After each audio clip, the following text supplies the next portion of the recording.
The flu has been causing more than just a couple headaches around Douglas County. Nebraska and Douglas County specifically are some of the most flu-impacted areas in the country. The Douglas County Jail has not seen a single influenza case in a decade. This flu season is much different. Reporter Ruta Olsenaida has more on the record-breaking flu numbers inside the jail and what the jail is doing to help stop the spread of the illness. Influenza has impacted Nebraska in record numbers this year. It really took off, about 3 or 4 weeks ago, and it's just been straight up. And we've already surpassed the number of cases so far this year than we've seen in any of the past 5 years. But it's not just going around the state or Douglas County. It's affecting the Douglas County Jail as well. For at least the last decade, we have had no influenza in the jail.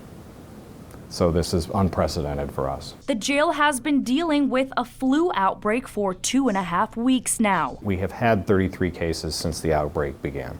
Jail Director Michael Myers says he attributes the outbreak to the record-breaking flu numbers across the county. We're basically a reflection of what's going on in the community.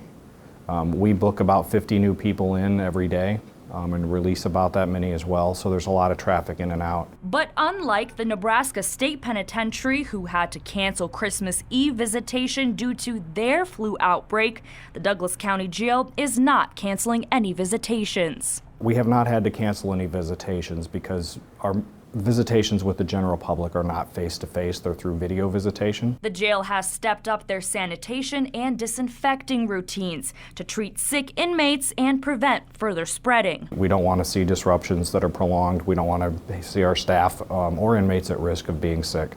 That just adds additional stresses to an already stressful environment. The jail director expects more cases throughout the jail this flu season, but attributes successful containment of the illness to hard-working staff.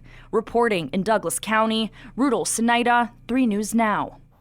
Along with staff, affected inmates have to wear masks and gloves to minimize the spread of the illness. Only 1 hospitalization has been reported in the jail due to flu complications. All others have been treated at the jail successfully.